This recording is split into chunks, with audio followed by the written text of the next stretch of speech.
know the pain.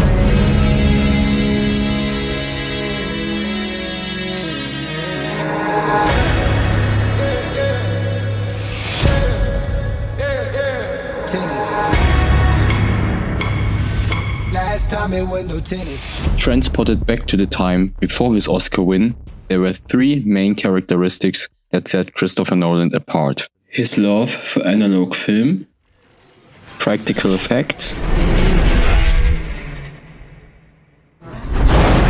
and his never-ending fascination for time. Those aren't mountains. They're waves.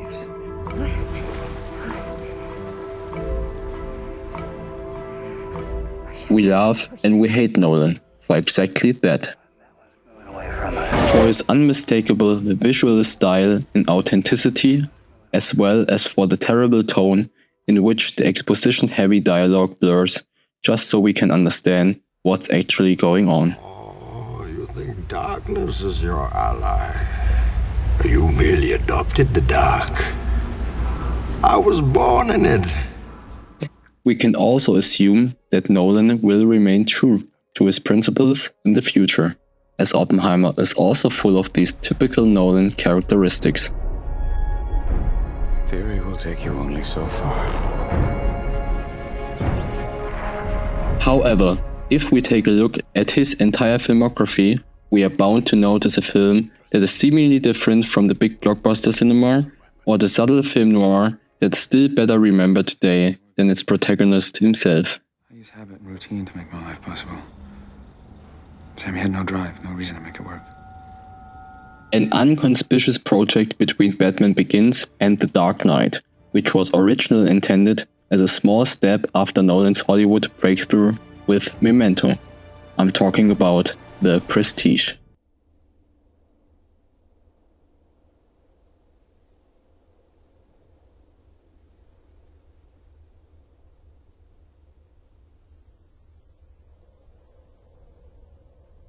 Are you watching closely? The adaptation of Christopher Priest's novel was conceived as a modest undertaking and was realized accordingly. 3 parts or acts. Without constructed sets, handheld filmed, and often without the use of artificial lighting, the production of The Prestige seemed to follow a smaller vision. Now you're looking for the secret, but you won't find it. But on closer inspection, the result defies expectations, like making a rabbit disappear into a head in order to reveal a Siberian tiger afterwards. That is why The Prestige deserves to be looked at again. Tries to invent something new. Something that other magicians will scratch their heads over. I suppose you have such a trick. An examination inspired by the provocative opening question of the film. To take a really close look.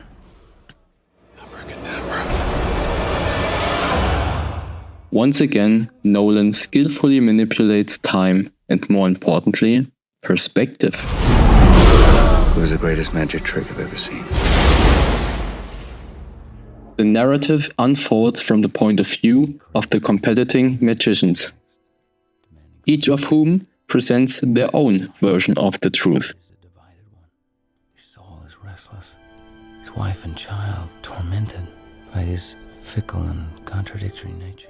Viewing events through different perspectives forces us to question the reliability of each narrator. Depending on whether we assume the role of Borden or Angier, spectator or participant, moments of understanding give way to questioning ourselves as perspective changes.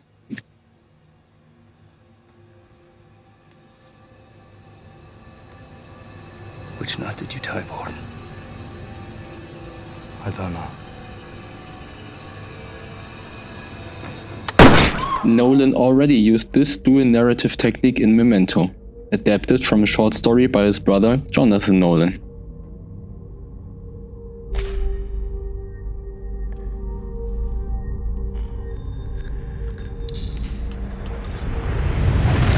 Working together on The Prestige, Jonathan Nolan once again made a significant contribution to the screenplay, due to time constraints. How difficult could it possibly be to play the great Dan Tom?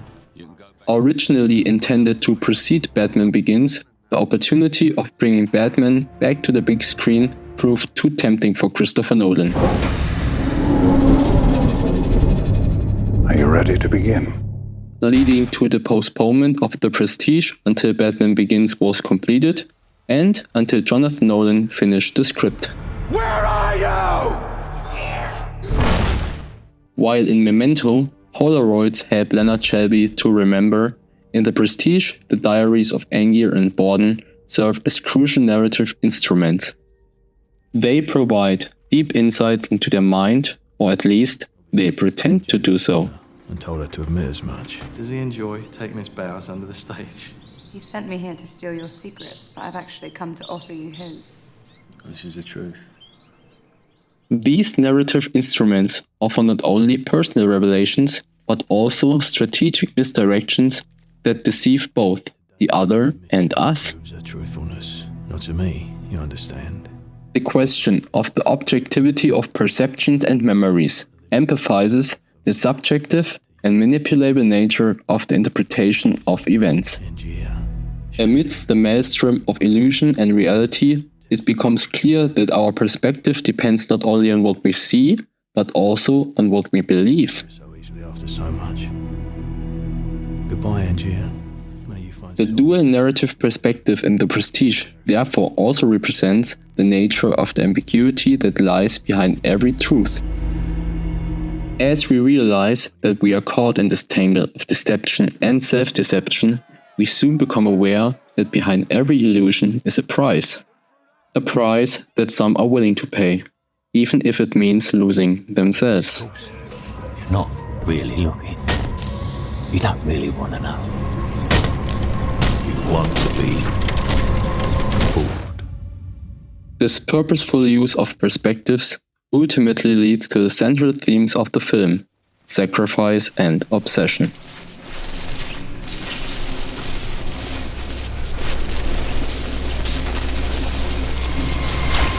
Both protagonists are prepared to make immense sacrifices in order to fulfill their obsessions. True to the premise, how close can you get to something real before it harms you? The fact that such guiding principle comes from a director who 14 years later has a Boeing 747 fly into an airport building could not be more self-referential. You want to crash a plane, but not from the air. Don't be so dramatic.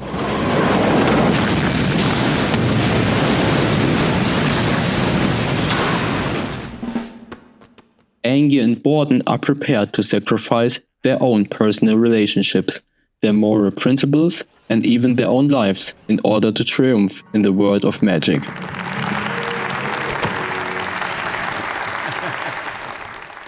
Their obsession with the art drives them to increasingly risky and self-destructive actions that ultimately come at a high price. Shall I?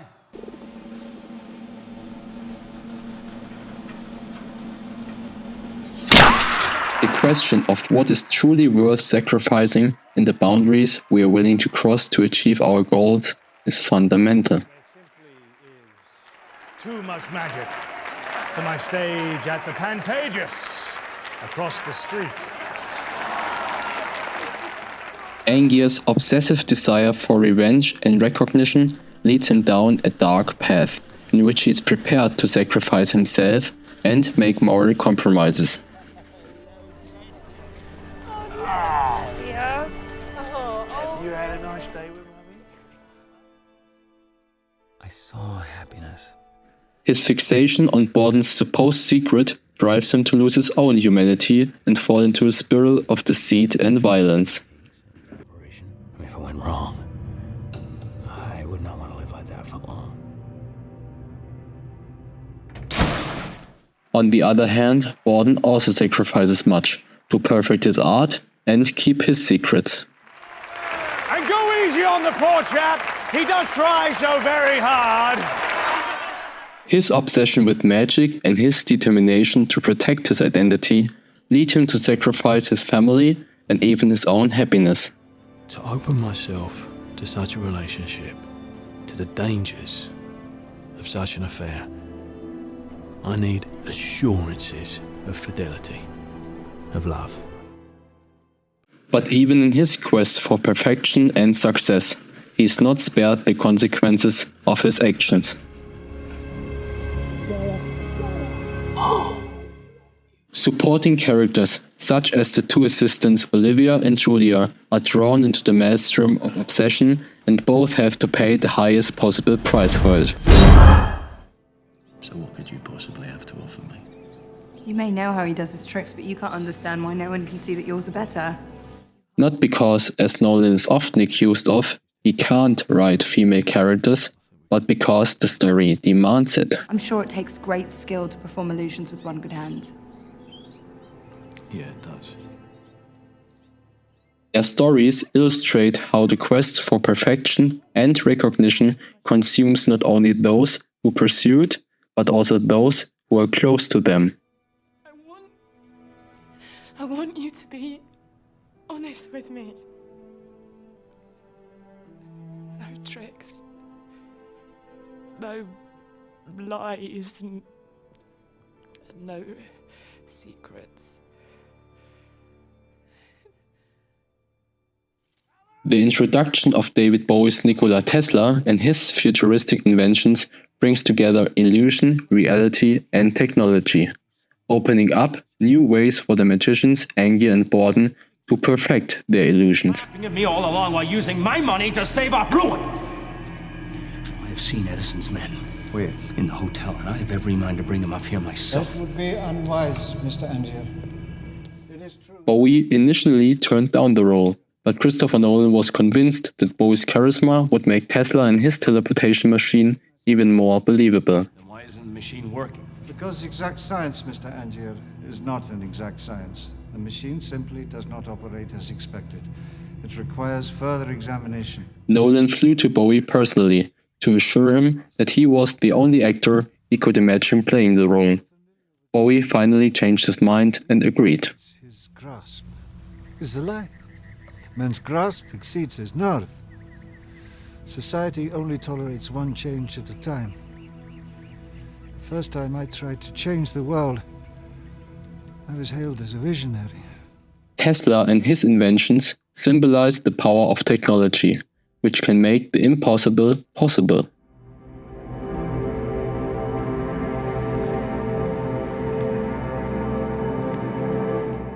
His machine, which he claims can teleport matter, established the link between science and magic. Yet, even Tesla warns of the potentially dangerous consequences of his technology, casting a dark foreboding on the reality that lurks behind the illusions. The truly extraordinary is not permitted in science and industry. Perhaps you'll find more luck in your field, where people are happy to be mystified. These warnings cast a shadow over the luring brilliance of the technology, emphasizing the importance of not losing sight of the reality behind the illusions, and are perhaps more relevant today than ever. Destroy it. Drop it to the bottom of the deepest ocean. Such a thing will bring you only misery. Reality repeatedly emerges in a disturbing way. The boundaries between what is technically possible and what appears illusionary become blurred.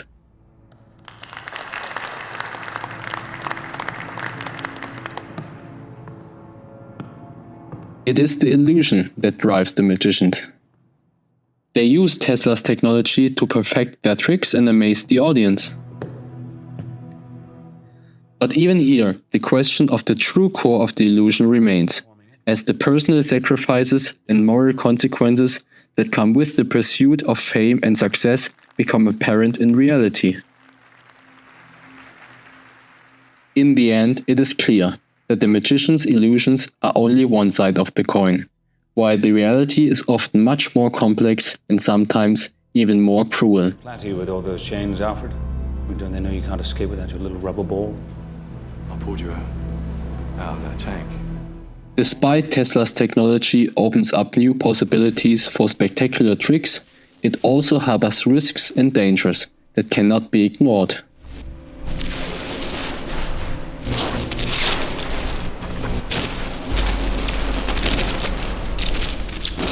The transported man twist reveals the depth of deception and shows that even the most amazing illusions are built on a foundation of technology, reality, and human endeavor.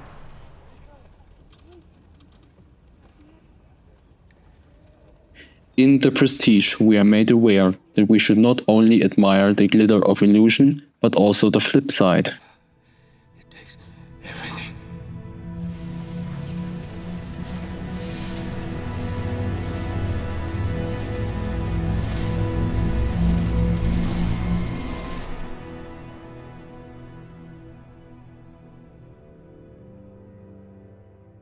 The Prestige unfolds a captivating game with our perceptions. From perspective to sacrifice and obsession to the collision of technology, reality, and illusion.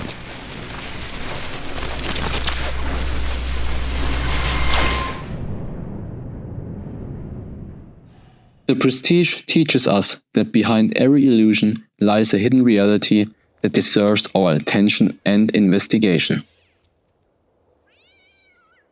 The question remains, are we willing to look closely to reveal the hidden reality beyond the illusions?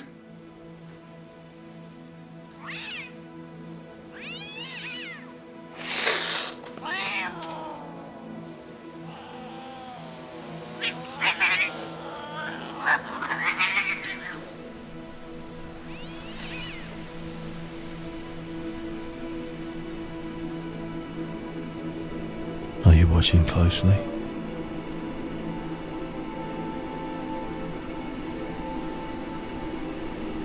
Hello?